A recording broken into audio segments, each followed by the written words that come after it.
नमस्कार साथियों, स्वागत है आपका नव भारत क्लासेस के ऑनलाइन प्लेटफॉर्म पे।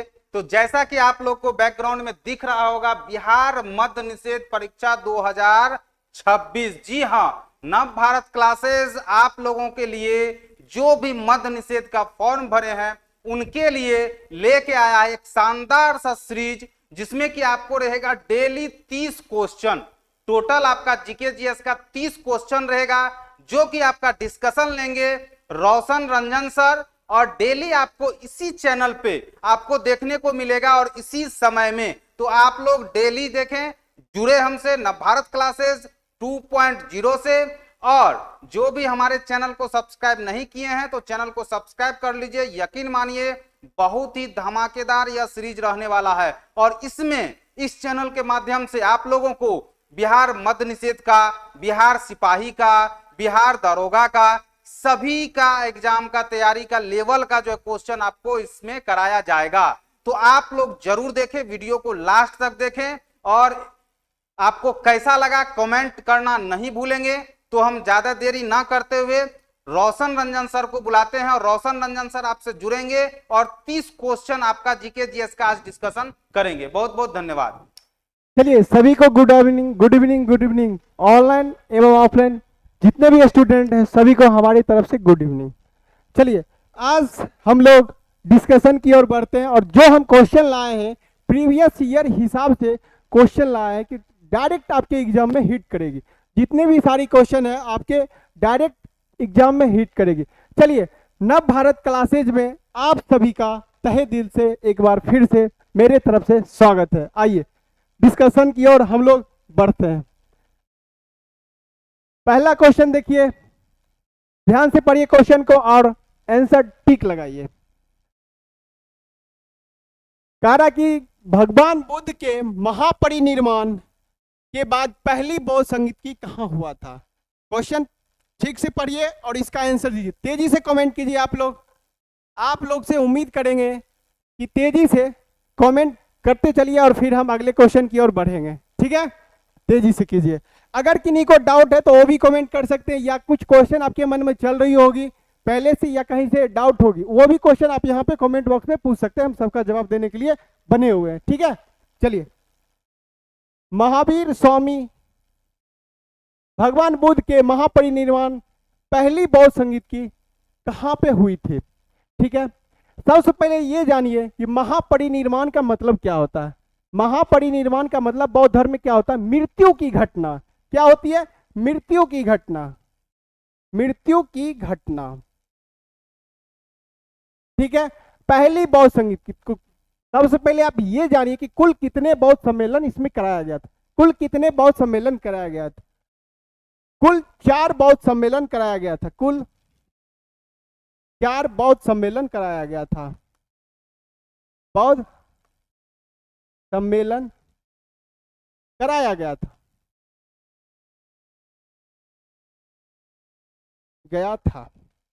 देखिए हम चारों यहां पे लिख देते हैं किसका क्या कार्य था, किसके शासनकाल में। देखिए इससे जितने भी सारी क्वेश्चन बनेगी सारा इस टॉपिक से हम यहीं पे अभी पे ले लेंगे। ठीक है, पहला बौद्ध सम्मेलन देख लीजिए। पहले यहां पे लिख देते हैं प्रथम बौद्ध सम्मेलन कब हुआ था, 483 ईसा पूर्व में। क्वेश्चन फिर बनता है कि पहला बौद्ध सम्मेलन किसके शासन काल में हुआ था। किसके शासन काल में, किसके शासन काल में, अजात शत्रु के शासन काल में, अजात शत्रु के शासन काल में। फिर क्वेश्चन यहीं से बनता है कि यह अजात शत्रु के शासन काल में कहां पे बौद्ध सम्मेलन हुआ था। कहां पे हुआ था, राजगीर में हुआ था। कहां पे, राजगीर में, राजगीर में। और फिर यहीं से क्वेश्चन बनता है ये जो पहला बौद्ध सम्मेलन कराया गया था इसका अध्यक्षता किसने किया था। इसका अध्यक्ष कौन थे, कौन थे, महाकश्यप, महाकश्यप। कोई दिक्कत नहीं दिक्कत। चलिए दूसरा बौद्ध सम्मेलन देखिए। दूसरा बौद्ध सम्मेलन 383 ईसा पूर्व में कराया गया था। किसके शासनकाल में, कालाशोक के शासनकाल में। कालाशोक। कहां पे कराया गया था, वैशाली में, वैशाली में। और इसका अध्यक्ष कौन था, शावक मीर था। कौन था, शावक मीर, शावक मीर। तीसरा बौद्ध सम्मेलन 250 ईसा पूर्व में हुआ था।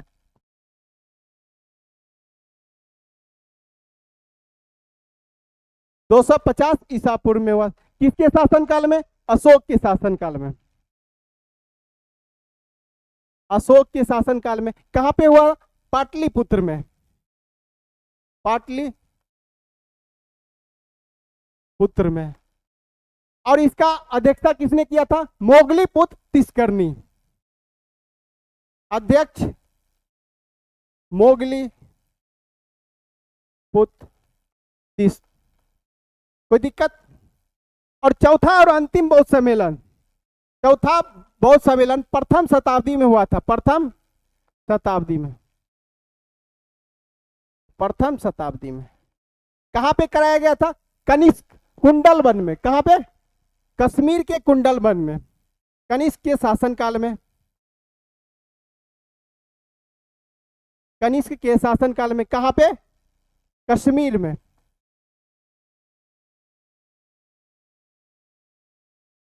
अध्यक्ष वसुमित्र। अध्यक्ष कौन थे? वसुमित्र। और चौथा बौद्ध सम्मेलन, इस सम्मेलन में अध्यक्ष के सिवा एक उपाध्यक्ष भी थे, जिसका नाम क्या था? अश्वघोष। आपके पीडीएफ में क्वेश्चन पूछा हो गया कि पहली बौद्ध सम्मेलन, पहली बौद्ध सम्मेलन कहां पे हुआ था? राजगिरी। राजगिरी या गिरिवर्ज। राजगिरी या गिरिवर्ज। तेजी से लिख लीजिए, नहीं तो स्क्रीनशॉट कर लीजिए। अगले क्वेश्चन की ओर हम लोग बढ़ते हैं। किन्हीं को कोई दिक्कत? अगला क्वेश्चन, हड़प्पा का बृहद स्थल कहां पे है? हड़प्पा का बृहद स्थल कहां पे है? हड़प्पा का बृहद स्थल पूछ रहा है। तो सबसे पहले ये जानिए कि हड़प्पा को ही हम लोग सिंधु घाटी सभ्यता के नाम से जानते। सिंधु घाटी सभ्यता जो हो चैप्टर पढ़ते हैं, उसी को हड़प्पा सभ्यता के नाम से भी हम लोग जानते हैं। तो हड़प्पा सिंधु घाटी सभ्यता, इंडस वैली सिविलाइजेशन सभ्यता, इसका सर्वप्रथम जानकारी चार्ल्स मिलन ने 1826 में दिया। सर्वप्रथम जानकारी किसने दिया था? देखिए, मेरा मूल मकसद रहेगा कि जो क्वेश्चन लाए उस टॉपिक से, क्वेश्चन एक है, लेकिन आप ये सोचिए कि इससे 10 क्वेश्चन का जवाब हमको निकलना चाहिए, इससे 10 पॉइंट हमको आना चाहिए। ठीक है, कोशिश कीजिएगा, लिखने का ज्यादा से ज्यादा प्रयास कीजिएगा। अगर हम हो सकता है बोर्ड पे नहीं लिखे, आप लोग अगर हम बोल रहे हैं तो उसको आप लोग कॉपी पे नोट करने का जरूर प्रयास करें। सिंधु घाटी का सभ्यता का सबसे पहले जानकारी 1826 में चार्ल्स मेनन ने दिया था। चार्ल्स मेनन। सर्वेक्षण किसने किया था? 1853 में कनिंघम के द्वारा किया गया। 1853 में कनिंघम के द्वारा। कोई दिक्कत यहां तक? नहीं दिक्कत ना? इसी में क्वेश्चन पूछता है कि हड़प्पा, ओपन क्वेश्चन आपसे पूछेगा कि हड़प्पा सभ्यता, सिंधु घाटी सभ्यता का सबसे बड़ा स्थल कौन सा है? तो कौन सा हो जाएगा? मोहनजोदड़ो हो जाएगा। लेकिन आपके पीडीएफ में क्वेश्चन पूछा कि भारत में हड़प्पा सभ्यता, भारत में कौन सा होगा? राखी गढ़ी। भारत में कौन सा है? राखी गढ़ी सबसे बड़ा स्थल खंड है। या राखी गढ़ी किस नदी के किनारे? आपसे क्वेश्चन देखिए, 4 टाइप से इसमें क्वेश्चन पूछती है। ये पूछेगी ये किस नदी के किनारे है, कौन सा शहर में, कौन सा, उससे उस शहर से क्या हमको मिला है, समझे? तो इस टाइप से क्वेश्चन बनता है। सारे पॉइंट पे आप ध्यान दीजिएगा। राखी गढ़ी किस नदी के किनारे है? घग्गर नदी के किनारे। ये कहां पे है? हरियाणा में है। सारा क्वेश्चन बनता है हरियाणा में। कोई दिक्कत? यहां तक किसी को कोई दिक्कत नहीं ना? मोहनजोदड़ो कहां है? पाकिस्तान में, सिंध प्रांत, लड़काना जिला में। कहां पे है? लड़काना जिला। मोहनजोदड़ो किस नदी के किनारे है? रावी नदी के किनारे। हड़प्पा सिंधु नदी के किनारे। कोई दिक्कत? लोथल भोगवा नदी के किनारे। लोथल कहां है? भोगवा नदी के किनारे। नदी के किनारे कहां पे? गुजरात में। गुजरात में। ये सारी क्वेश्चन आपके एग्जाम में पूछा हुआ है। जितना भी सारा पॉइंट लिखे, ये भी जब प्रीवियस ईयर देखिएगा, उल्टा के देखिएगा, तो सारा क्वेश्चन आपको पॉइंट बाय पॉइंट आपको मिल जाएगा। चलिए, हड़प्पा, मोहनजोदड़ो और हड़प्पा को जोरवा शहर की उपाधि किसने दिया था? पिगट नामक विद्वान ने। किसने दिया था? पिंगट नामक विद्वान ने जुड़वा शहर की उपाधि दिया था? जुड़वा शहर, कोई दिक्कत? चलिए अगले क्वेश्चन की ओर हम लोग बढ़ते हैं।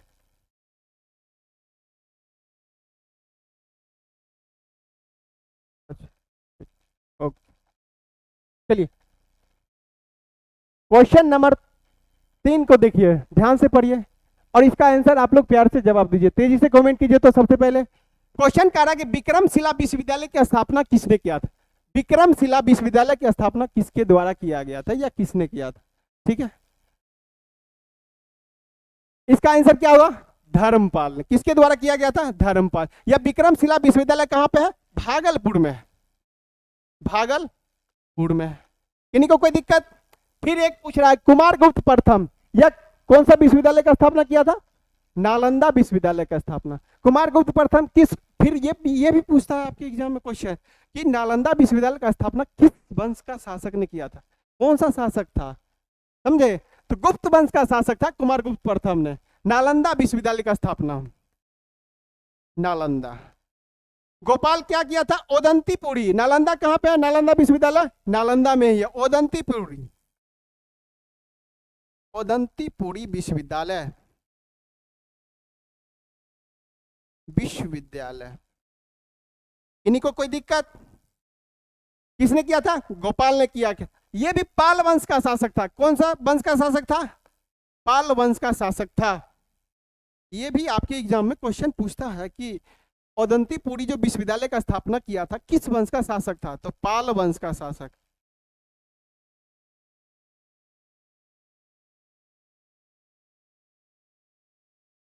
पाल वंश का।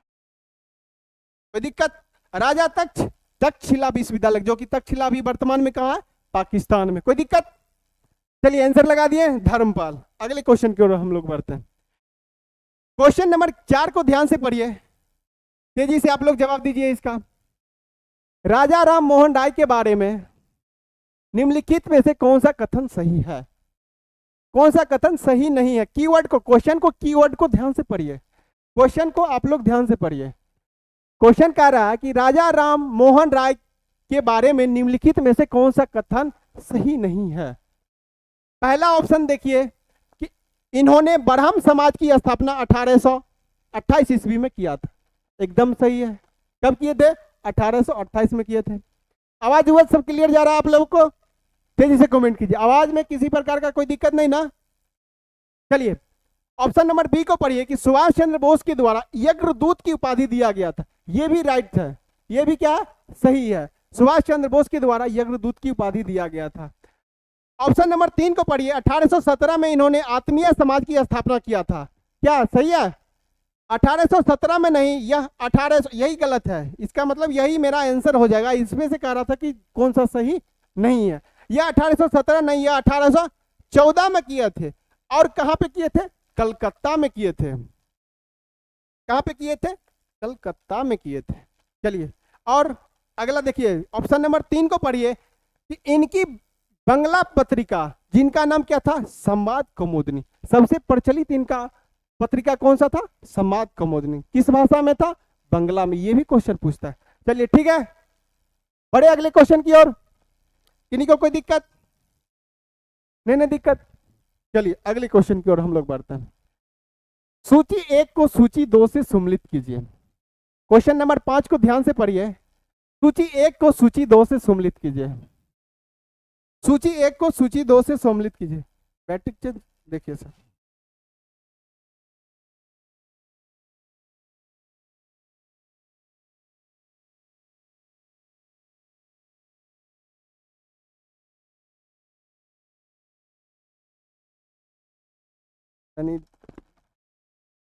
चलिए आवाज आ रही है सबको?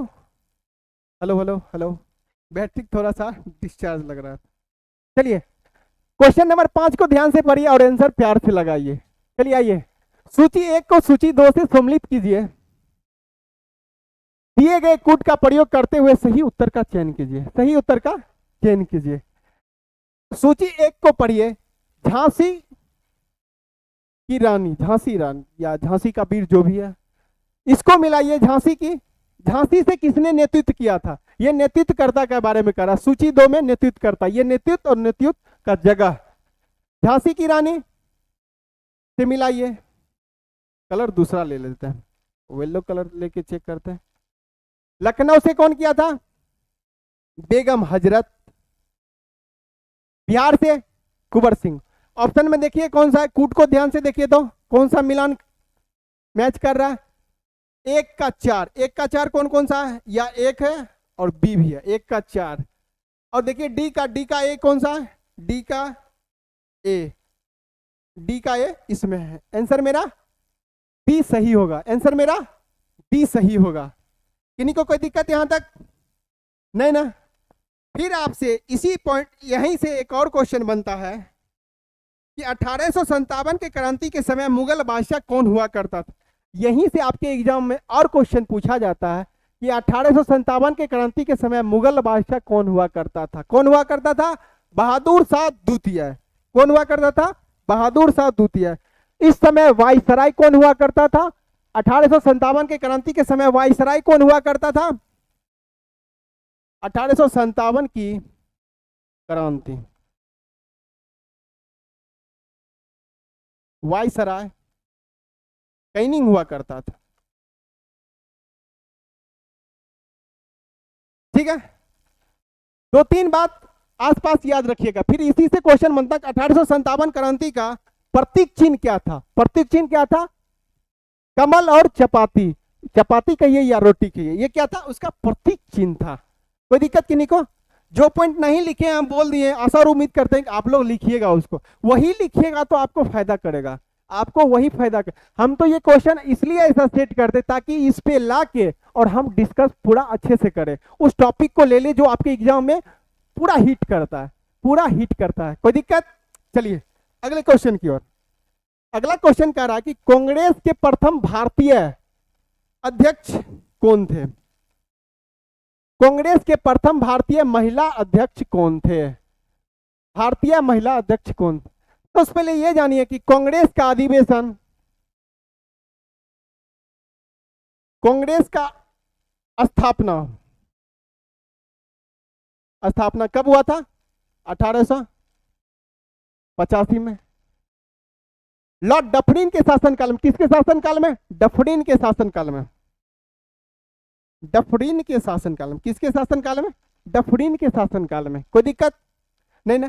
प्रथम अधिवेशन की अध्यक्षता किसने किया था? डब्ल्यू.सी. बनर्जी ने। किसने किया था? डब्ल्यू.सी. बनर्जी। कुल कितने महिला अधिवेशन देख लीजिए, कांग्रेस के कुल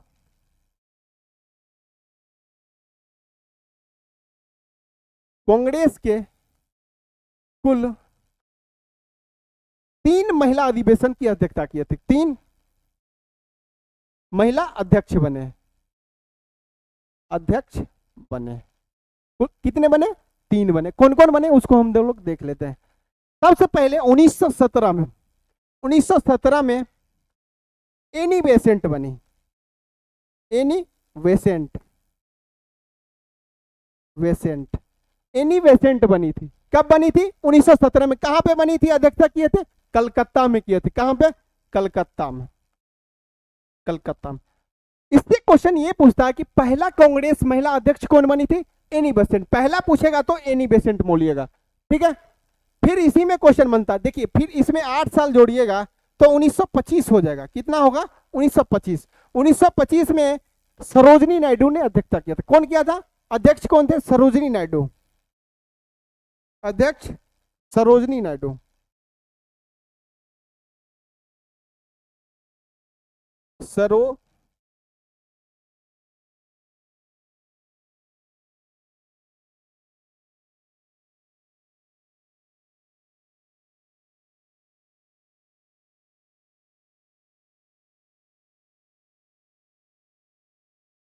सरोजनी नायडू कहां से किए थे? कानपुर से किए थे। कहां से किए थे?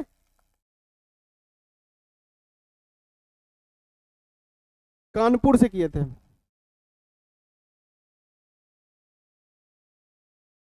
कानपुर से। फिर 1925 में 8 जोड़ दीजिएगा तो 1933 हो जाएगा। कितना हो जाएगा? 1933। महिला वाला जितना भी अधिवेशन उसमें 8 8 ऐड कर दीजिएगा, 8 8 ऐड कर दीजिएगा, उसका निकल जाएगा। इसमें कौन क्या? नलिनी सेन गुप्ता, नलिनी सेन गुप्ता। इन्हीं को कोई दिक्कत नहीं ना? यह कलकत्ता से किए थे, कलकत्ता से। सरोजिनी नायडू जो थे यह प्रथम भारतीय महिला थे। प्रथम भारतीय महिला कौन थे? सरोजिनी नायडू। कौन हो गए? सरोजिनी नायडू। चलिए आंसर नंबर सी हो जाएगा। किन्हीं को कोई दिक्कत? अगला क्वेश्चन,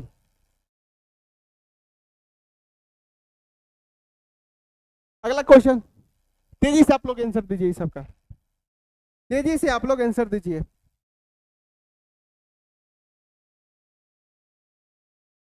चलिए एक मोटिवेशन सुन लीजिए। मंजिल उन्हीं को मिलती है, मंजिल उन्हीं को मिलती है जिनके सपने में जान होती है। मंजिल उन्हीं को मिलते हैं जिनके सपने में जान होती है। पंखों से कुछ नहीं होता, पंखों से कुछ नहीं होता, हौसलों से उड़ान होती है, हौसलों से उड़ान होती है। चलिए ध्यान दीजिए अगले क्वेश्चन की ओर। अगला क्वेश्चन कह रहा है कि क्वेश्चन नंबर 7, 1912 में गया इंडियन नेशनल कांग्रेस अधिवेशन की अध्यक्षता किसने किया था? गया में। गया कहां पे है? बिहार में है। गया कहां है? बिहार में है। तो बिहार में कुल कितने? 3 अधिवेशन हुआ था बिहार में। बिहार में कुल 3 अधिवेशन हुआ था। बिहार में कितना हुआ था? 3 अधिवेशन हुआ था। पेन कुछ मोटा लग रहा था। अधिवेशन हुआ था, अधिवेशन हुआ। कहां कहां कब कब हुआ? पहला अधिवेशन 1912 में हुआ था। कहां पे हुआ था? पटना में, पटना में हुआ था। और इसका अध्यक्षता कौन किया था? आर.एन. मेघलकर ने, मेघलकर ने। कोई दिक्कत? फिर दूसरा अधिवेशन कब हुआ था? 1922 में। कब हुआ था? 1922 में। कहां पे हुआ था? गया में हुआ था। गया, अभी वर्तमान में गया जी हो गया। वर्तमान में क्या हो गया? गया जी हो गया। याद रखिएगा करंट से भी एक क्वेश्चन रिलेटेड है। गया में, ठीक है। और यह इसका अध्यक्षता किसने किया? सी.आर. दास ने, सी.आर. दास, चित्तरंजन दास, जिसे हम लोग क्या बोलते हैं? चित्तरंजन दास बोलते हैं, ठीक है, शॉर्ट फॉर्म में। तीसरा अधिवेशन 1940 में। कहां पे हुआ था? रामगढ़ में, रायगढ़ में। कहां हुआ था? रायगढ़। वर्तमान में रायगढ़ कहां चल गया है? वर्तमान में रायगढ़ कहां पे है? झारखंड में चला गया है। वर्तमान में कहां है?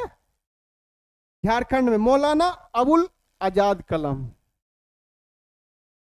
मौलाना अबुल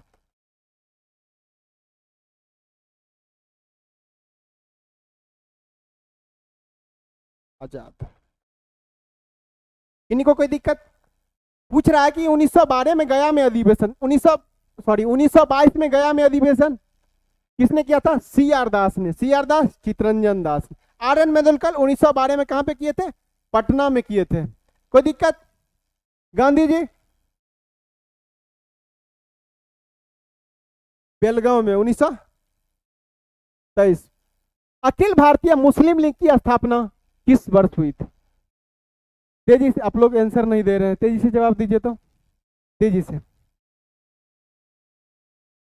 देखिए एक क्वेश्चन पूछ रहा है कि अखिल भारतीय मुस्लिम लीग की स्थापना किस वर्ष हुई थी? किस वर्ष हुई थी? 1906 में। 1905 में क्या हुआ था? बंगाल विभाजन। 1906 में बंगाल विभाजन। 1907 में क्या हुआ था? सूरत अधिवेशन, सूरत अधिवेशन, अधिवेशन। रास बिहारी बोस ने इसका अध्यक्षता किया था। कोई दिक्कत? रंगून भेजा गया था किसमें? 1908 में। चलिए अगले क्वेश्चन की ओर हम लोग बढ़ते हैं। किन्हीं को कोई दिक्कत? सहायक संधि का जनक किसे माना जाता है? सहायक संधि का जनक लॉर्ड वेलेस्ली को माना जाता है, लॉर्ड वेलेस्ली को माना। इसका कार्यकाल 1700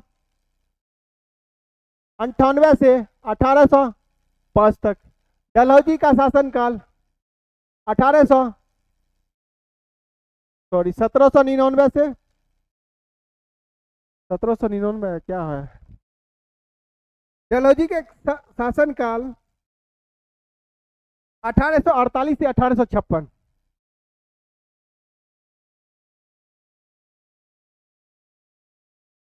अठारह सौ 1856।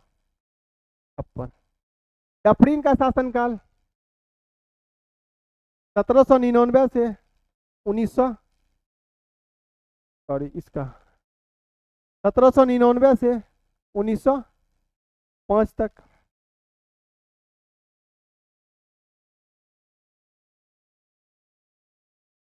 डफरीन का शासनकाल, तेजी से आप लोग कमेंट कीजिए, डफरीन का शासनकाल 1884 से लेकर 1888 तक।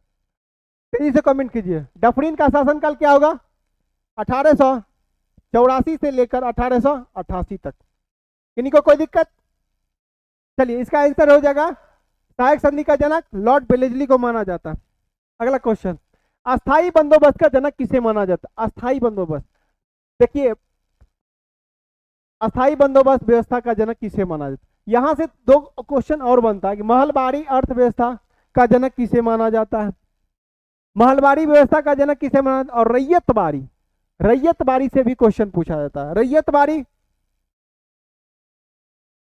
रैयतबारी Thomas Munro, Thomas Munro, captain Read और रीड के द्वारा यह व्यवस्था 51% भूमि पर लागू किया गया था। कितना परसेंट? 51% भूमि पर। एक और आता है महलबारी, महलबारी, महलबारी व्यवस्था किसने? महलबारी व्यवस्था हॉल्ट मैकेंजी, हॉल्ट मैकेंजी ने महलबारी व्यवस्था, यह महलबारी व्यवस्था कितने परसेंट पे? 30% पर, 30% पर लागू किया गया। और अस्थाई बंदोबस्त का जनक किसे माना जाता है? कॉर्नवालिस को, लॉर्ड कॉर्नवालिस। यह व्यवस्था कितने परसेंट पर? 19% पर लागू किया गया था, 19% पर। कोई दिक्कत यहां तक? किन्हीं को कोई दिक्कत? दिक्कत नहीं है तो तेजी से आप लोग कमेंट कीजिए, तेजी से आप लोग कमेंट कीजिए। देखिए ठीक है, इस बार ये क्वेश्चन पूछा, हो सकता है आपके पेपर में रैयतबारी व्यवस्था पूछ दे, इसका कौन जनक है? महलबारी भी पूछ सकता है। ये भी क्वेश्चन पूछा हुआ कि कितना परसेंट पे महलबारी व्यवस्था लागू किया गया था, कितना परसेंट पर रैयतबारी। सारा पॉइंट को आप लोग याद करके रखिएगा, सारा पॉइंट को याद करके रखिएगा। तेजी से अगले क्वेश्चन की ओर हम लोग बढ़ते हैं। निम्नलिखित जोड़ों में से कौन सा जोड़ा सही नहीं है? निम्नलिखित जोड़ों में से कौन सा जोड़ा सही नहीं है? तेजी से पढ़िए और इसका आंसर दीजिए। कह रहा कि भारत में कुल क्षेत्रफल का 32,87,263 वर्ग किलोमीटर। भारत का कुल क्षेत्रफल कितना है? 32,87,200। भारत का कुल क्षेत्रफल कितना है? 32,87,263 वर्ग किलोमीटर है। किन्हीं को कोई दिक्कत? ये भी सही है मेरा। भारत का अक्षांशीय विस्तार 8 डिग्री 4 मिनट से उत्तर 37 डिग्री 6 मिनट उत्तरी है। कोई दिक्कत? ये भी सही है मेरा। भारत का देशांतरीय विस्तार 68 डिग्री 7 मिनट से पूर्व 97 डिग्री 25 मिनट तक है पूर्व में। कोई दिक्कत? नहीं दिक्कत? तेजी से कमेंट कीजिए। किन्हीं को कोई दिक्कत? नहीं दिक्कत। चलिए अगले क्वेश्चन की ओर बढ़ते, पॉइंट की ओर बढ़ते। कर्क रेखा भारत में 5 राज्यों से होकर गुजरती है। क्या ये सही है मेरा? कर्क रेखा, ये मेरा गलत है, यही मेरा सही आंसर होगा। इसमें पूछा था कौन सा सही सुमलित नहीं है। कर्क रेखा कितने राज्यों से, कर्क रेखा कितने राज्यों से गुजरती है भारत में? कर्क रेखा भारत में 8 राज्यों से होकर गुजरती है। भारत में कर्क रेखा 8 राज्यों से होकर, कौन कौन सा राज्य? एक बार सीक्वेंसली देख लेते हैं, सीक्वेंसली देख लेते हैं। गुजरात, राजस्थान, मध्य प्रदेश, छत्तीसगढ़। गुजरात, राजस्थान, मध्य प्रदेश, छत्तीसगढ़। उसके बाद झारखंड, पश्चिम बंगाल, त्रिपुरा, मिजोरम, त्रिपुरा मिजोरम। कर्क रेखा जो है भारत को 2 भागों में बांटती है। कर्क रेखा भारत को 2 भागों में बांटती है, उत्तरी भारत और दक्षिणी भारत। कर्क रेखा क्या करती, कौन आपसे क्वेश्चन एग्जाम में पूछेगा, कौन सा रेखा भारत को 2 भागों में विभाजित करती है? कौन सा रेखा भारत को, कर्क रेखा भारत को 2 समान भागों में विभाजित करती है। कोई दिक्कत? कर्क रेखा और मकर रेखा आपस में छत्तीसगढ़ राज्य में काटती है। कर्क रेखा को कौन सा नदी, आपके एग्जाम में ये भी क्वेश्चन पूछता है, कर्क रेखा को कौन सा नदी दो भागों में काटती है, दो बार काटती है, कौन सा नदी, माही नदी दो बार काटती है, कोई दिक्कत, माही नदी, सारा चीज नोट करते चलिएगा। यहां पे लिखा हुआ देखिए, ये उत्तर में कौन सा हो गया, इंदिरा कॉल, उत्तर में कौन सा हो जाएगा, इंदिरा कॉल मेरा हो जाएगा सबसे उत्तरी बिंदु, दक्षिणी बिंदु इंदिरा पॉइंट हो जाएगा, कोई दिक्कत। आपके एग्जाम में पूछेगा कि हमारे भारत के में सबसे पूर्वी बिंदु कौन सा है, पूर्वी बिंदु कौन सा, अरुणाचल प्रदेश में कीवथु है, अरुणाचल प्रदेश में कौन सा, कीवथु है। और इधर हो जाएगा पश्चिमी बिंदु गुजरात में गुहार मोती, पश्चिमी बिंदु गुजरात में गुहार मोती हो जाएगा। फिर यहीं से आपके एग्जाम में क्वेश्चन बनता है, समुद्र तटीय सीमा कुल कितने राज्य में, कुल कितने हैं, 8 राज्य में, कुल कितने राज्य में, 8 राज्यों में, जिसका समुद्र से सटा हुआ सीमा, समुद्र तटीय सीमा कौन कौन सा, गुजरात, राजस्थान, मध्य प्रदेश, सॉरी गुजरात, उसके बाद महाराष्ट्र, गोवा, कर्नाटक, केरल, तमिलनाडु, उसके बाद आंध्र प्रदेश, उड़ीसा और पश्चिम बंगाल, कौन कौन सा, तमिलनाडु, आंध्र प्रदेश, उड़ीसा और पश्चिम बंगाल, कोई दिक्कत। चलिए अगले क्वेश्चन की ओर हम लोग बढ़ते हैं। इसका आंसर लगा दिए थे ना, इसका आंसर लगा दिए थे, हाँ चलिए इसका आंसर यही हो जाएगा, डी नंबर। अगला क्वेश्चन, निम्नलिखित में से किस देश की भारत के साथ सबसे लंबी सीमा, भारत के साथ सबसे लंबी सीमा कौन सा है, कौन सा हो जाएगा, बांग्लादेश के साथ, कौन सा देश है, बांग्लादेश के साथ। कितना किलोमीटर सीमा है जरा इसको देख लीजिए, चीन के साथ कितना है, 3488 किलोमीटर, कितना, 3488 किलोमीटर। नेपाल के साथ 17 तिया 51 किलोमीटर। बांग्लादेश के साथ 4096, कितना है, 4096 किलोमीटर, 4096 किलोमीटर, 4096 किलोमीटर। और पाकिस्तान के साथ कितना है, 3323 किलोमीटर, सॉरी 3323 किलोमीटर, 23 किलोमीटर। इनको कोई दिक्कत, सबसे ज्यादा किसका है, इसका है, बांग्लादेश के साथ, कोई दिक्कत। चलिए अगला क्वेश्चन, कुमायूं हिमालय निम्नलिखित में से किन नदियों के बीच, कुमायूं हिमालय, सबसे पहले ये जानिए कि हिमालय को 2 भागों में बांटा जाता है, हिमालय को 2 भागों में बांटा जाता है, कौन कौन भाग देख लीजिए, एक प्रादेशिक हिमालय, एक भौगोलिक हिमालय, प्रादेशिक हिमालय, एक भौगोलिक हिमालय। प्रादेशिक हिमालय से ही हमारा ये क्वेश्चन आया हुआ, प्रादेशिक हिमालय को 4 भागों में हम लोग बांट के पढ़ते हैं, प्रादेशिक हिमालय को 4 भागों में हम लोग बांट के पढ़ते हैं, कौन कौन सा, पंजाब हिमालय, कुमायूं हिमालय, नेपाल हिमालय और असम हिमालय। पंजाब हिमालय, पंजाब हिमालय, हिमालय, कुमायूं हिमालय। हम कोशिश करते हैं कि क्वेश्चन यहां से आए तो छूटे नहीं, सारा पॉइंट हम लिखने का प्रयास करते हैं। नेपाल हिमालय, नेपाल हिमालय, नेपाल हिमालय, और उसके बाद हो जाएगा असम हिमालय, असम हिमालय। प्रादेशिक हिमालय को नदियों के द्वारा बांटा गया, नदियों के द्वारा बांटा गया। पंजाब हिमालय का क्षेत्र है, पंजाब हिमालय का क्षेत्र है, कहां से कहां तक है, सिंधु से सतलज, सिंधु नदी से सतलज तक, सिंधु से सतलज नदी तक।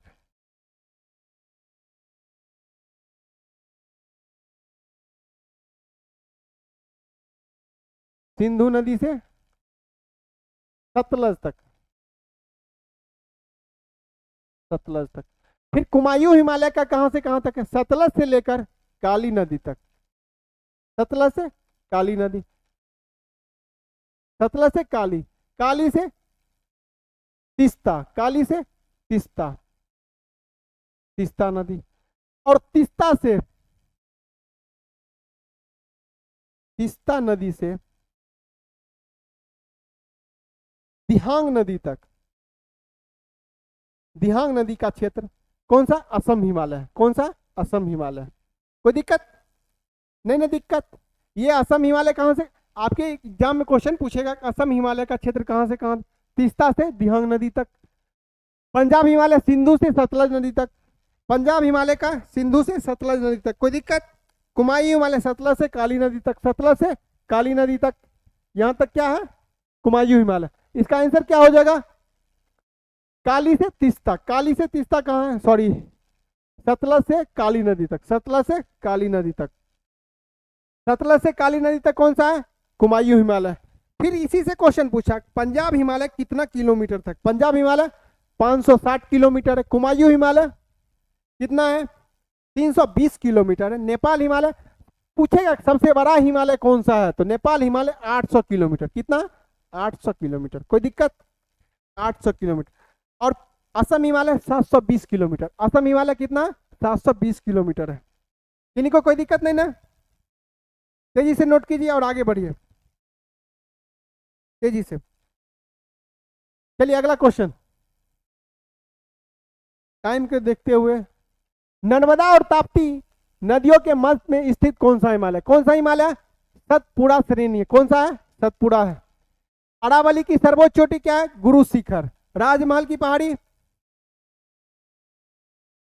नर्मदा नदी कहां से निकलती है, अमरकंटक से, नर्मदा नदी अमरकंटक से निकलती है। किन्हीं को कोई दिक्कत, अमरकंटक से ही सोन नदी भी निकलती है। आपके एग्जाम में पूछेगा ऐसा कौन सा नदी है जो दोनों का उद्गम स्थल एक है और एक दो विपरीत दिशा में बहना प्रारंभ करती है, एक दोनों आपस में विपरीत दिशा में बहना प्रारंभ करती है। सोन और नर्मदा जो कि कहां से निकलती है, अमरकंटक से निकलती है, नर्मदा नदी अमरकंटक से निकलती है। सूची 1 को सूची 2 से सम्मिलित कीजिए, कूट का प्रयोग करते हुए सही उत्तर का चयन लगाइए। यह दर्रा दिया हुआ है, दर्रा दो पहाड़ों के बीच को जो जोड़ने का काम करता है उसी को दर्रा कहते हैं, कोई दिक्कत। दर्रा, तुजू दर्रा कहां पे है, मणिपुर में, तुजू दर्रा कहां पे है, मणिपुर में। किन्हीं को कोई दिक्कत, तुजू दर्रा मणिपुर में। नाथुला, नाथुला और जेलेपला दोनों कहां पे, सिक्किम में, नाथुला और जेलेपला सिक्किम। नीति दर्रा उत्तराखंड में, नीति और माना दर्रा, ये सब इंपॉर्टेंट क्वेश्चन है, जो भी बोल रहे हैं इंपॉर्टेंट क्वेश्चन है, कहीं ना कहीं प्रीवियस ईयर पूछा हुआ क्वेश्चन, ठीक है। जो एक्स्ट्रा नहीं लिखा हुआ उसको आप लोग नोट कर लीजिएगा कॉपी में। सिपकिला दर्रा हिमाचल प्रदेश में, कोई दिक्कत। आंसर को मिलाइए तो कौन सा कूट सही है, तुजू दर्रा मणिपुर में, यानी 1 का 2, 1 का 2 किस में है, 1 का 2 ए में भी है और डी में भी है। नाथुला जल दर्रा सिक्किम में, नाथुरा यानी कि इसका ए हो जाएगा, कोई दिक्कत, किन्हीं को कोई दिक्कत। चलिए अगले क्वेश्चन की ओर। किन्हीं को नहीं समझ आए तो कमेंट कर सकते हैं, ठीक है, कमेंट कर लीजिएगा। ऑफलाइन किन्हीं को कोई दिक्कत बताइए तेजी से, नहीं दिक्कत है तो अगले क्वेश्चन की ओर बढ़ते हैं। रेगुड़ किसका नाम है, किसका नाम है, काली मिट्टी को बोलचाल के भाषा में रेगुड़ मिट्टी के नाम से भी जाना जाता है। काली मिट्टी को रेगुड़ मिट्टी के नाम से, क्वेश्चन आपके एग्जाम में ये पूछेगा काली मिट्टी का काला रंग किसके कारण होता है, काली मिट्टी का काला रंग किसके कारण, किसके कारण, टिटेनी फेरस मैग्नेटाइट के कारण। मेन क्वेश्चन यही बनता है, काली मिट्टी का काला रंग टिटेनी फेरस मैग्नेटाइट। फिर लाल मिट्टी का, लाल मिट्टी का लाल रंग लौह ऑक्साइड के कारण, लौह ऑक्साइड के कारण। फिर जलोढ़ मिट्टी, जलोढ़ मिट्टी को 2 भागों में हम लोग पढ़ते हैं, बांट के पढ़ते हैं, एक खादर एक बांगर। खादर मिट्टी को क्या कहते हैं, नवीनतम मिट्टी को खादर मिट्टी कहते हैं या कंप मिट्टी के नाम से भी जाना जाता है, और बांगर मिट्टी पुरानी मिट्टी को कहते हैं, कोई दिक्कत। और लेटेराइट मिट्टी है, क्या है, लेटेराइट, लेटेराइट, लेटेराइट मिट्टी। लेटेराइट मिट्टी में कौन सा फसल उगाया जाता है, लेटेराइट मिट्टी सबसे ज्यादा उपयोग ईंट बनाने में किया जाता है। इसका उपयोग किसमें, ईंट बनाने में।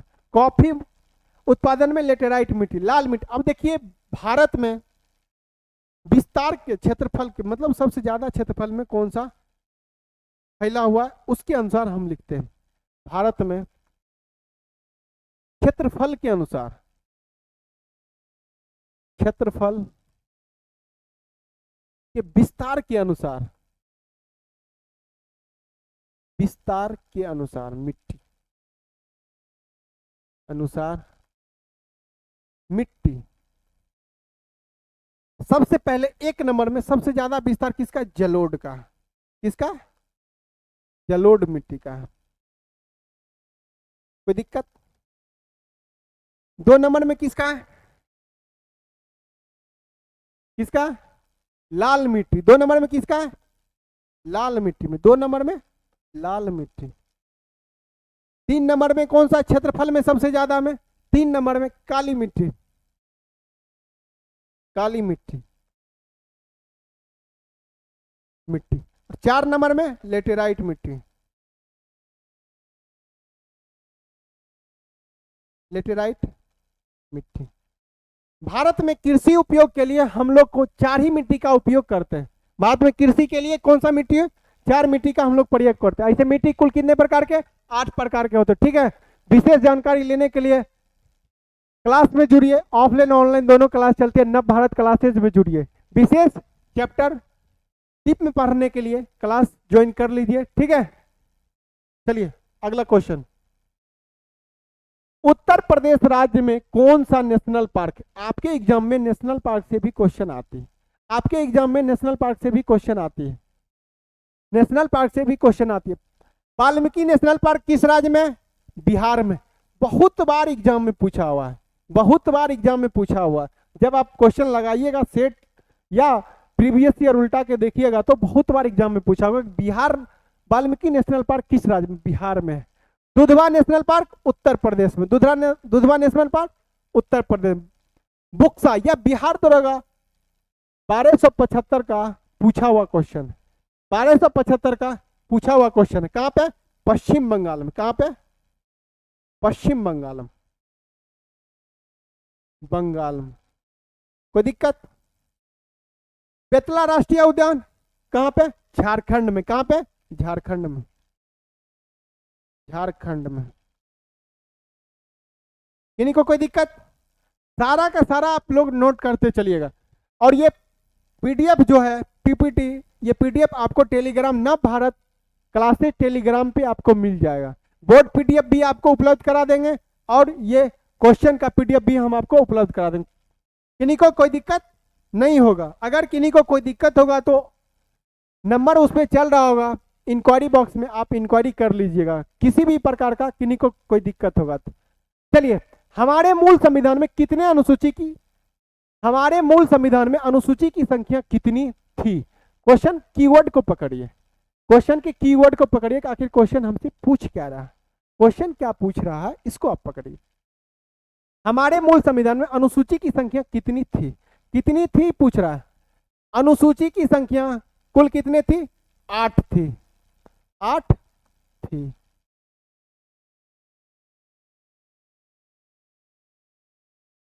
8 थी। वर्तमान में कितना हो गया? वर्तमान में 12 हो गया। कितना? 12 हो गया। कौन कौन अनुसूची जोड़ा गया? 9वीं अनुसूची जोड़ा गया प्रथम संवैधानिक संशोधन के द्वारा। आपके एग्जाम में पूछेगा कि 9वीं अनुसूची का संबंध किससे है? किससे? भूमि सुधार से। 9वीं अनुसूची भूमि सुधार से। किस संविधान संशोधन के द्वारा जोड़ा गया? प्रथम संविधान संशोधन के द्वारा जोड़ा गया। फिर 10वीं अनुसूची को किस संविधान संशोधन के द्वारा जोड़ा गया? 52वीं संविधान संशोधन के द्वारा 10वीं अनुसूची को हमारे संविधान में जोड़ा गया। उसमें किस चीज की चर्चा है? दल बदल की चर्चा है। दल बदल की चर्चा किस अनुच्छेद में किया गया? 10वीं अनुसूची में किया गया। या किस संविधान संशोधन के द्वारा? या 52वीं संविधान। फिर क्वेश्चन पूछेगा कि 11वीं अनुसूची में को किस संविधान संशोधन के द्वारा जोड़ा गया? 73वीं संविधान संशोधन के द्वारा 11वीं अनुसूची को जोड़ा गया। 12वीं को 74वें संविधान संशोधन के द्वारा जोड़ा गया जिसमें नगर पालिका की चर्चा है। और 11वीं में क्या है? पंचायती राज की चर्चा। कितने अनुसूची को जोड़ा गया है? वर्तमान में थी कितने थी? मूल संविधान में कितने थी? 8। वर्तमान में क्या है? वर्तमान में 12। 12 कैसे जोड़ा गया वो भी बता दिए।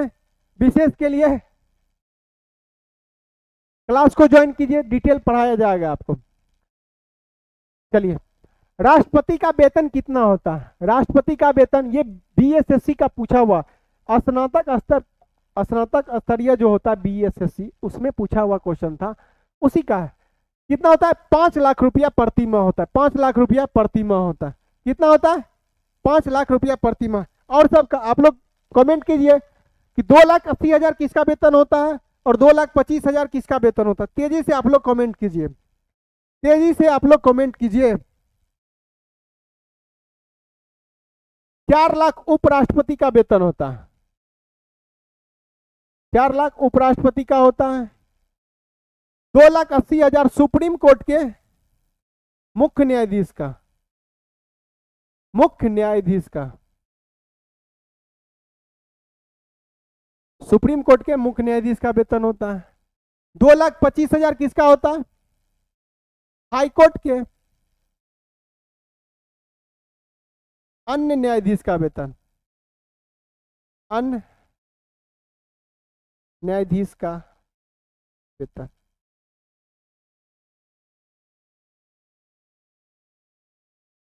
इनको कोई दिक्कत? 2,80,000 प्रति माह किसका वेतन होता है? सुप्रीम कोर्ट के मुख्य न्यायाधीश। फिर आपसे क्वेश्चन पूछेगा सुप्रीम कोर्ट के अन्य न्यायाधीश का वेतन कितना होता है? 2,50,000। सुप्रीम कोर्ट के अन्य न्यायाधीश का वेतन कितना होता है? 2,50,000। सुप्रीम कोर्ट, हाई कोर्ट के मुख्य न्यायाधीश का वेतन कितना होता है? 2,50,000 ही होता है। अन्य न्यायाधीश का वेतन 2,25,000 होता है। चलिए इसका आंसर क्या हो जाएगा? B number. कोई दिक्कत? नोट कर लीजिए, अगर नहीं नोट कर पाते तो स्क्रीनशॉट करके रख लिया कीजिए। और ये जितना सारा क्वेश्चन है आपके एग्जाम में सीधे हिट करेगा, सीधे। अभी आपको लग रहा होगा हो सकता है नहीं आएगा, इतना ये पढ़ा रहे हैं। अब जब एग्जामिनेशन हॉल में बैठिएगा तो फिर इस क्लास को याद कीजिएगा। एग्जामिनेशन हॉल में जब आप बैठिएगा इस क्लास को याद कीजिएगा, समझे? डायरेक्ट यहीं से क्वेश्चन आएगा, डायरेक्ट यहीं से क्वेश्चन आएगा। वर्तमान में समवर्ती सूची में कुल कितने विषयों की संख्या? सबसे पहले ये जानिए, क्वेश्चन को तेजी से पढ़िए। क्वेश्चन नंबर 20, वर्तमान में समवर्ती सूची में कुल कितने विषयों की संख्या? कितने विषय की संख्या है? 100। कितने विषय की संख्या? 100। सॉरी, समवर्ती सूची कह रहा ना।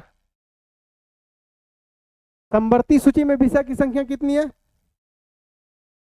52। समवर्ती सूची में विषय की संख्या 52। देखिए सूची, इसकी चर्चा हमारे संविधान में 7वें अनुसूची 7 में 3 प्रकार की सूची की चर्चा मिलती है। कितने प्रकार की? 3 प्रकार की सूची। कौन कौन? समवर्ती सूची, सॉरी संघ सूची, राज सूची और समवर्ती सूची। संघ सूची और राज सूची और समवर्ती सूची। पूछेगा आपके एग्जाम में क्वेश्चन पूछता है कि संघ सूची में मूल संविधान में कितने सूची थी? कितने थी? विषय की संख्या कितने थे? सूची 3 प्रकार के, संघ सूची, राज्य सूची और समवर्ती सूची। समवर्ती सूची मूल संविधान में, वर्तमान मूल में कितना था? 97। वर्तमान में 100 हो गया है। राज सूची में कितना था? 66 को। राज सूची में कितना था? 66। वर्तमान में कितना हो गया? 61 को। वर्तमान में कितना हो गया? 61 को। ये जो 61 हो गया है, यह किस संविधान संशोधन से निकला है? इसे 42वें संविधान संशोधन से, इससे 42वें संविधान संशोधन से, 42वें संविधान संशोधन के द्वारा 5 विषय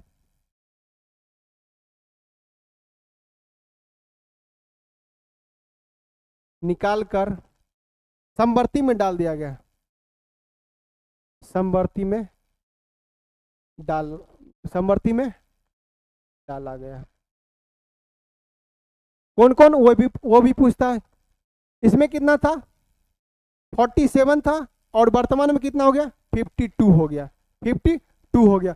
कौन कौन सा था? 42वें संविधान संशोधन के द्वारा राज सूची से निकालकर समवर्ती में डाला गया। आपके एग्जाम में इससे भी क्वेश्चन पूछा जाता। कौन कौन सा था?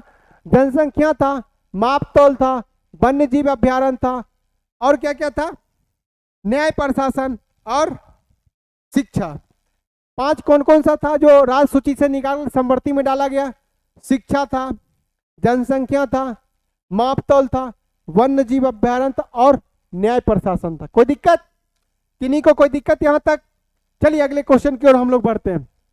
मूल अधिकार में हमारे संविधान मूल अधिकार हमारे संविधान में कहां से लिया गया? तेजी से इसका आंसर दीजिए। आप लोग आंसर तेजी से कमेंट कीजिए, तेजी से। मूल अधिकार हमारे संविधान में कहां से लिया गया? कहां से लिया गया? यूएसए के संविधान से लिया गया है। यूएसए के संविधान से और क्या क्या लिया गया? क्या क्या लिया गया? उपराष्ट्रपति का पद लिया गया, वित्तीय आपातकाल लिया गया। कोई दिक्कत? राष्ट्रपति पर महाभियोग का प्रक्रिया लिया गया। ये सब कहां से लिया गया? यूएसए के संविधान। आयरलैंड के संविधान से क्या क्या लिया गया? राज्य के नीति निर्देशक तत्व लिया गया है। आयरलैंड के, आपके एग्जाम में पूछेगा कि आयरलैंड के संविधान से क्या लिया गया, या ये पूछेगा कि राज्य के नीति निर्देशक तत्व हमारे संविधान में कहां से लिया गया? कहां से? आयरलैंड के संविधान से लिया गया। और राष्ट्रपति के द्वारा राज्यसभा से 12 सदस्यों का मनोनयन कहां से लिया गया? आयरलैंड के संविधान से। चलिए अगले क्वेश्चन की ओर हम लोग बढ़ते हैं। ओजोन परत की मोटाई किसमें मापा जाता है? किसमें मापा?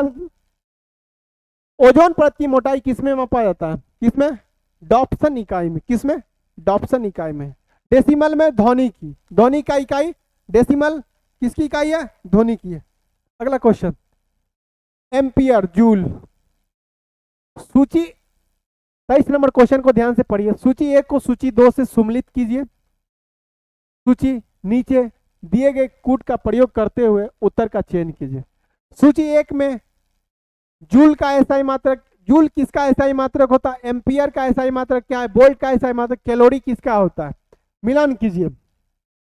जूल किसका होता है? कार्य का। कार्य का क्या होता है? एम्पियर किसका होता है? विद्युत धारा, धारा का होता है। वोल्ट का विभवांतर। कोई दिक्कत? कैलोरी ऊष्मा का। डी का 1 हो जाएगा। डी का क्या हो जाएगा? 1 हो जाएगा। किन्हीं को कोई दिक्कत? जूल किसका होगा? 4 का हो जाएगा। तेजी से कौन सा ऑप्शन होगा? मिलाइए तेजी से। 1 का 4 किस में? देख लीजिए, सी में भी है और बी में भी है। 1 का 4 सी और बी दोनों में है। डी का 1 किस में? डी का 1 देख लीजिए, सी नंबर। आंसर मेरा क्या हो जाएगा? सी नंबर सही आंसर हो जाएगा। चलिए अगले क्वेश्चन की ओर। क्वेश्चन नंबर 23 को ध्यान से पढ़िए और तेजी से आप लोग कमेंट कीजिए, तेजी से कमेंट कीजिए। क्या लिखा हुआ? सूची 1 को सूची 2 से सम्मिलित कीजिए। दिए गए कूट का प्रयोग करते हुए सही उत्तर का चयन कीजिए। सूची 1 में क्या लिखा हुआ? इसको ध्यान से पढ़िए। और ये जो भी दिवस दिया हुआ है किसी न किसी एग्जाम में पूछा हुआ, किसी न किसी एग्जाम में पूछा हुआ। ये जो लिखा हुआ है पर्यावरण दिवस या ओजोन सर, ये बीपीएससी का पूछा हुआ क्वेश्चन है। बीपीएससी का बिहार दरोगा का ये पूछा हुआ क्वेश्चन। मतदाता दिवस ये भी पूछा हुआ क्वेश्चन है।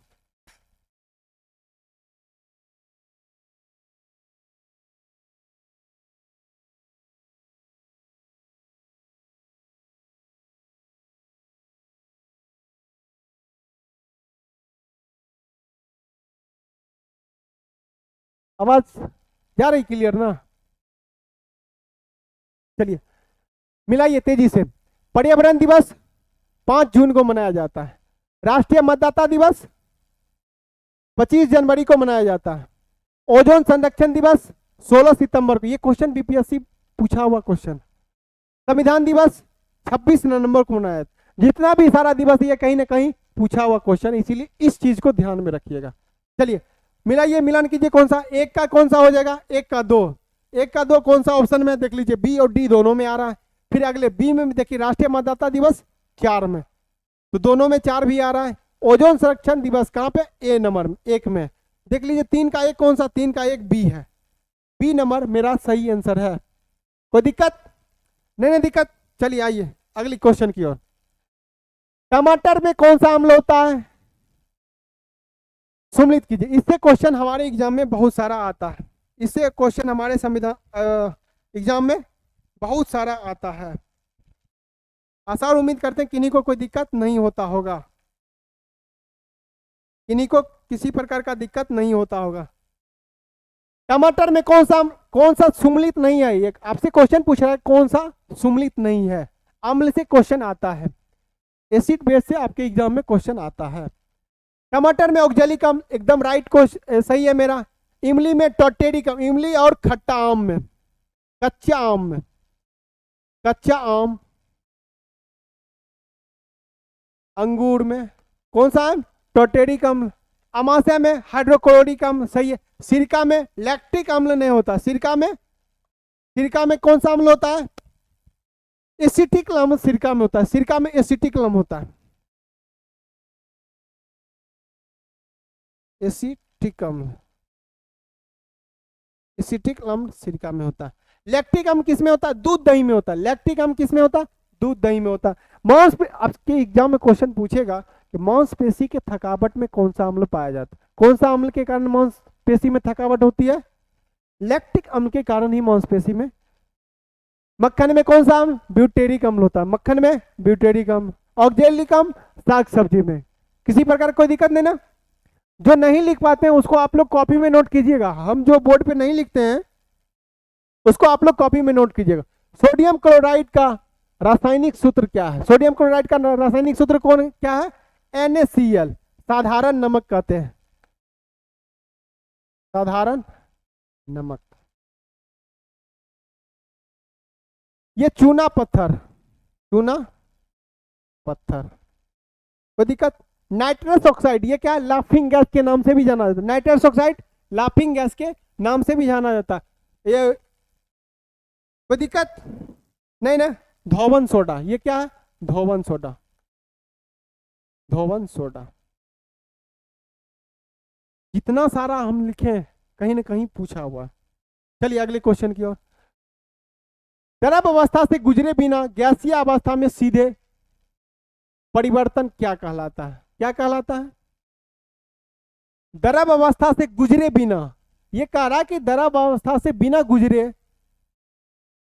गैस अवस्था का सीधे ठोस में बदलना, गैस से सीधे ठोस में बदलना, ये कह रहा है। देखिए थोड़ा सा हम लोग इसमें चर्चा कर लेते हैं। ये हो गया मेरा गैस, ये मेरा हो गया ठोस, ये मेरा हो गया द्रव अवस्था। इनको कोई दिक्कत नहीं ना? दूसरा पेन ले लेते हैं। गैस अवस्था, गैस से अगर द्रव में जाएगा तो उसको क्या बोलते हैं? गलनांक। उसको क्या है? Melting point. क्या होता है? गलनांक। अगर गैस ठोस से सीधे द्रव चल गया तो गलनांक हो गया, गलनांक। ठोस से सीधे गैस क्या होता है? गलनांक होता है। और द्रव से सीधे ठोस बन गया, क्या हो गया? फ्रीज कर गया, फ्रीजिंग कहता है। क्या कहलाता है? फ्रीजिंग पॉइंट कहलाता है। उसको क्या बोलते हैं? जमनांक बोलते हैं, जमनांक, जमनांक। कोई दिक्कत? जमनांक बोलते हैं। अगर गैस से सीधे द्रव से सीधे गैस में चल गया तो वाष्पीकरण। द्रव अवस्था से सीधे गैस अवस्था में परिवर्तन को क्या बोलते हैं? वाष्पीकरण बोलते हैं, वेपरेशन, वाष्पीकरण, वाष्पीकरण। गैस से सीधे इस अवस्था में जाना क्या कहलाता है? वाष्पीकरण कहलाता है। और गैस से सीधे द्रव अवस्था में क्या बोला जाता है? संघनन, कंडेंसेशन, संघनन। संघनन कब होगा? जब गैस से द्रव अवस्था में जाएगा। गैस से द्रव अवस्था में जाएगा तो क्या कहलाएगा? संघनन कहलाएगा। कोई दिक्कत यहां तक? नहीं ना दिक्कत? चलिए आगे। अगर ठोस से सीधे, यही क्वेश्चन हमको कह रहा है कि द्रव अवस्था से गुजरे, इससे नहीं गुजरना है, इससे नहीं गुजरना, सीधे गैस अवस्था से सीधे, गैस अवस्था से सीधे ठोस में बदलना। इससे सीधे इसमें बदल गया, इससे सीधे इसमें बदल गया, क्या होगा? निक्षेपण, निक्षेपण। कोई दिक्कत? और ठोस से सीधे गैस में बदल गया, ऊर्ध्वपातन। क्या होगा? ऊर्ध्वपातन। इससे क्या होगा? ऊर्ध्वपातन, ऊर्ध्वपातन। कोई दिक्कत? नहीं दिक्कत? आशा और उम्मीद करते हैं कि आप लोग समझ गए होंगे। इसका आंसर क्या हो जाएगा? ए नंबर होगा। चलिए अगले क्वेश्चन की ओर बढ़ते हैं। इसको आप लोग ध्यान से देख लीजिएगा, ठीक है? इस बार ये 1275 दरोगा का पूछा हुआ क्वेश्चन है, प्रीवियस ईयर क्वेश्चन है। उसमें पूछ दिया, हो सकता आपसे कोई दूसरा पूछ दे इसमें, इसीलिए इसको आप ध्यान में रखिएगा। अगले क्वेश्चन की ओर। अगला क्वेश्चन कर रहा है, समाजवादी अर्थव्यवस्था का जनक किसे माना जाता है? समाजवादी अर्थव्यवस्था का जनक कार्ल मार्क्स को जाना जाता है। कार्ल मार्क्स, समाजवादी अर्थव्यवस्था का जनक कार्ल मार्क्स को माना। लेकिन आपसे क्वेश्चन पूछेगा कि समाजवादी शब्द का पहली बार प्रयोग किसने किया था? पहली बार, सबसे पहले प्रयोग, सबसे पहले शब्द किसने दिया था? रॉबर्ट ओवन ने दिया। किसने दिया था? समाजवादी शब्द का पहला प्रयोग रॉबर्ट ओवन के द्वारा किया गया था। इसका आंसर यही होगा, क्या होगा? बी नंबर होगा। एडम स्मिथ पूंजीवादी अर्थव्यवस्था का जनक माना जाता। पूंजीवादी अर्थव्यवस्था का जनक एडम स्मिथ को माना जाता है, पूंजीवादी अर्थव्यवस्था। जेएम किन्स को मिश्रित अर्थव्यवस्था का जनक जेएम किन्स को माना जाता है। कोई दिक्कत नहीं ना? चलिए आइए। मनुष्य के सरब सुनने की ध्वनि कितना होता है? मनुष्य को सुनने की ध्वनि कितना होता है? कितना हर्ज से कितना हर्ज तक होता है? 20 हर्ज से लेकर 20,000 हर्ज तक मनुष्य की सुनने की आवृत्ति होती है। कितना होता है? 20 से 20 हर्ज तक होती है। 20 हर्ज से नीचे क्या होता है? बड़ा क्या होता है? 20 हर्ज से क्या होता है नीचे? अवसरब होता है। कौन सा होता है? अवसरब ध्वनि, अवसरब ध्वनि। यह ज्वालामुखी के द्वारा उत्पन्न किया जाता है यह ध्वनि। 20 हर्ज से ऊपर क्या होता है? यह परासरब ध्वनि होता है। परासरब ध्वनि 20 हर्ज से ऊपर होता है। मनुष्य कौन सा ध्वनि सुनता है? 20 हर्ज से लेकर 20,000 हर्ज तक। चलिए अगले question. National bank for agriculture and rural development bank की स्थापना कब हुआ था?